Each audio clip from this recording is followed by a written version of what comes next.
जय जय रघुवीर समर्थ. समर्थ म्हणतात की पूर्वीच्या काळी मुली जर जन्माला आल्या की प्रत्येकाचे चेहरे पडलेले असायचे. प्रत्येकाला वाटायचं की आपल्या घरात मुलगा जन्माला यावा. आणि म्हणून समर्थ म्हणतात की ज्यावेळेस मुलगी जन्माला यायची त्यावेळेस मुलगी जन्माला आली म्हणून काहीही गोडधोड वाटत नव्हते. पण ज्यावेळेस त्याच घरात मुलगा जन्माला आला की सर्व गावभर पेढे वाटत होते असं समर्थ आपल्याला ते सांगतात. आणि म्हणून समर्थ म्हणतात की ज्यावेळेस मुलगी जन्माला आली त्यावेळेस प्रत्येकाचे पूर्वी चेहरे पडलेले असायचे. प्रत्येकाला दुःख व्हायचं की आमच्या घरात मात्र मुलगी जन्माला आली, मुलगा यायला हवा होता असं वाटायचं. पण आता काळ बदललाय. आता समर्थ म्हणतात की या कलियुगामध्ये प्रत्येक जण म्हणत आहे की वंशाला आम्हाला मुलगीच हवी आणि आता आमच्या घरी पहिल्यांदा मुलगी जन्माला यावी असं प्रत्येक जण म्हणत आहे असं समर्थ आपल्याला इथे सांगतात.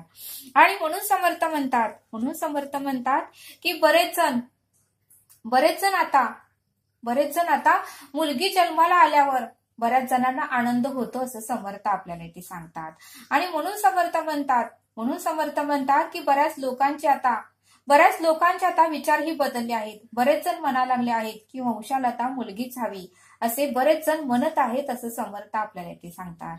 समर्थ म्हणतात की जरी मुलगी जन्माला आली तरी तिला आपण लहानपणापासून सर्व कला शिकवल्या पाहिजेत आणि कोणत्याही संकटावरती मात करू शकते असं सर्व कला आपण तिला शिकवलं पाहिजे तसं समर्थ आपल्याला इथे सांगतात.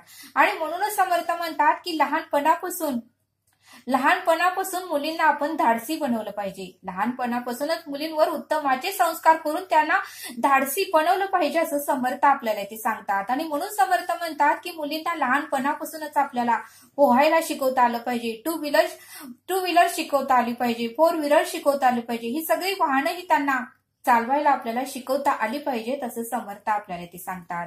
आपण जर त्यांना परिपूर्ण असं संस्कार दिले, परिपूर्ण असं सर्व काही आपण विद्या शिकवल्या, त्यांना कला शिकवलं तर त्या कोणत्याही संकटावर त्या मात करू शकतात असं समर्थ आपल्याला ते सांगतात. आणि म्हणून समर्थ म्हणतात की आयुष्यामध्ये कधी संकट कोणावर येईल हे आपण सांगू शकत नाही आणि प्रत्येक जणच त्या मुलीला मदत करू शकेल असंही नाही. त्यामुळे आपण त्या मुलीला एकट्याने लढायला शिकवता आलं पाहिजे.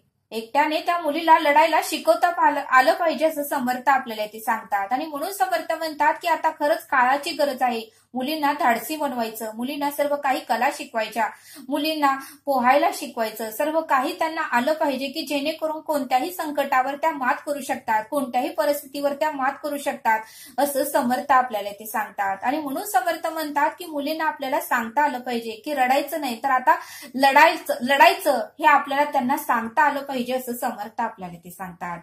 समर्थ म्हणतात की कोणाच्या नशिबाला हसू नये, कोणाच्याही नशिबाला आपल्याला हसता कामा नये, कारण नशीब कोणी विकत घेत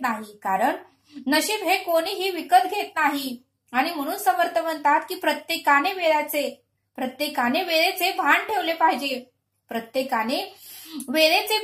पाहिजे, कारण वाईट वेळ ही सांगून येत नाही. वाईट वेळ ही निमंत्रण देऊन किंवा निमंत्रण पत्रिका देऊन आपल्या घरी कधीही सांगून येत नाही. वाईट काळ, वाईट वेळ, वाईट परिस्थिती, वाईट संकट कधी आपल्या आयुष्यामध्ये येतील हे आपण सांगू शकत नाही. म्हणून समर्थ म्हणतात की कोणाच्याही नशिबाला हसू नका, कारण कोणीही आपलं नशीब विकत घेत नाही तसं समर्थ आपल्याला ते सांगतात.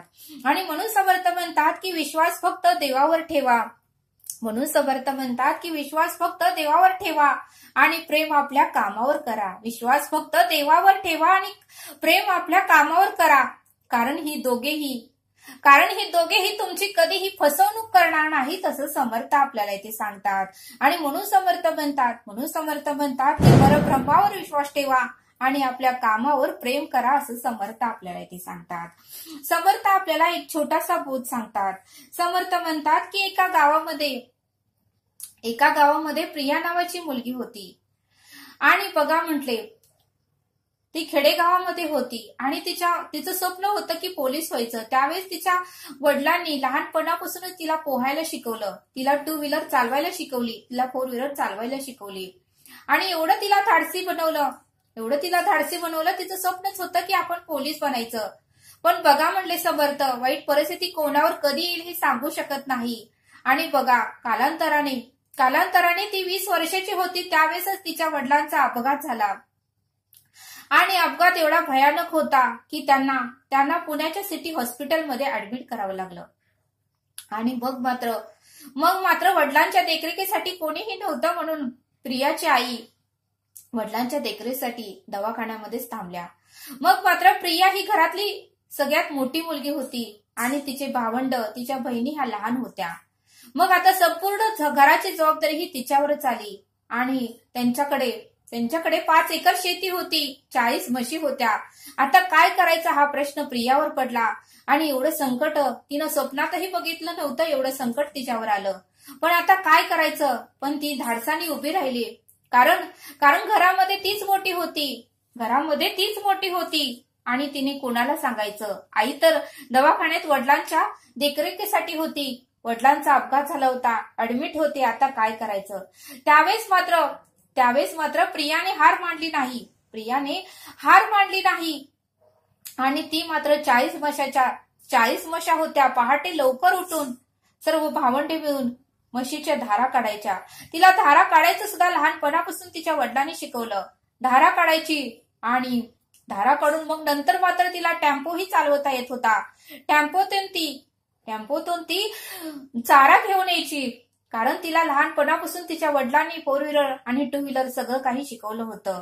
आणि मग मात्र तिच्यावर पूर्णपणे कुटुंबाची जबाबदारी आली होती आणि मग मात्र ती घरातील धुणे भांडी सगळं काही कामं करायची, स्वयंपाक करायची, उसाचे वाडे चारा आणायची, म्हशीला घालायची आणि 100-200 लिटर दूध काढायची आणि भल्या पहाटे शहरात जाऊन ती विकून यायची। कारण खेडेगावामध्ये डेऱ्या नसायच्या, दूध डेअरी खेडेगावामध्ये नसायची, ते दूध शहरात जाऊनच विकावं लागायचं। मग मात्र ती 40 म्हशींची धार काढायची, 200 लिटर दूध तिने बुलेट गाडी तिला चालवता येत होती आणि ती सर्व काही किटल्या बुलेट गाडीला अडकून ती शहराकडे जाऊन दूध घालून येत होती। असं तिथं धडाडीचं कर्तृत्व होतं। ती 4 व्हीलर ही चालत होती आणि पूर्ण कुटुंबाची जबाबदारी तिने घेतली होती आणि तिचं स्वप्न होतं की पोलीस व्हायचं।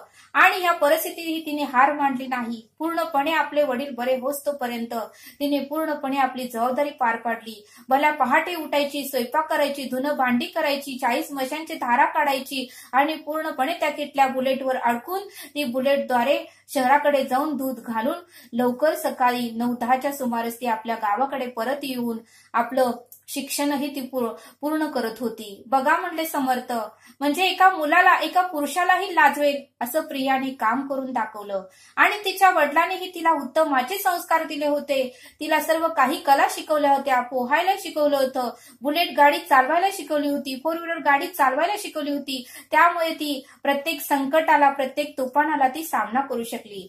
तीच जर 4 व्हीलर चालवू शकली नसती, तीच जर 2 व्हीलर तिला येत नसलं असतं तर ती ह्या परिस्थितीत काय करू शकली असती असं समर्थ आपल्याला ती सांगतात।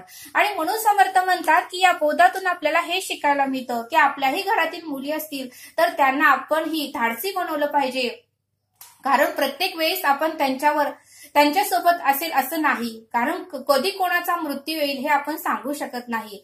त्यामुळे आपण जर या जगातून गेलो तर आपल्या मुली एकट्या पडू नये, त्यांना प्रत्येक संकटाला, तुफानाला सामना करता यावा म्हणून त्यांना आपल्याला धाडसी बनवता आलं पाहिजे, सर्व काही कला शिकवता आलं पाहिजे, पोहायला शिकवता आलं पाहिजे आणि जीवनाचं सर्व काही अनुभव त्यांना घेता आलं पाहिजे आणि त्यांना आपल्याला सांगता आलं पाहिजे की रडू नका, तुम्ही आता लढलं पाहिजे असं आपल्याला त्यांना म्हणता आलं पाहिजे। झाशीची राणी त्यांना आपल्याला करता आलं पाहिजे, अहिल्याबाई होळकर आपल्याला त्यांना करता आलं पाहिजे आणि सावित्रीबाई फुले यांच्यासारखे विचार त्यांच्यामध्ये आपल्याला रुजवता आले पाहिजे, तसं समर्थांनी आपल्याला या बोधातून समजावून सांगितलं। आणि म्हणूनच समर्थ म्हणतात की आजच्या काळामध्ये सर्व काही पालक म्हणत आहेत की वंशाला आता मुलगा नको तर आम्हाला वंशाला आता मुलगीच हवी असं बरेच जण म्हणत आहेत, तसं समर्थांनी आपल्याला या बोधातून समजावून सांगितलं। तरी हा व्हिडिओ आवडल्यास सबस्क्राईब करा। भेटूया पुढील भागात। धन्यवाद। जय सद्गुरू।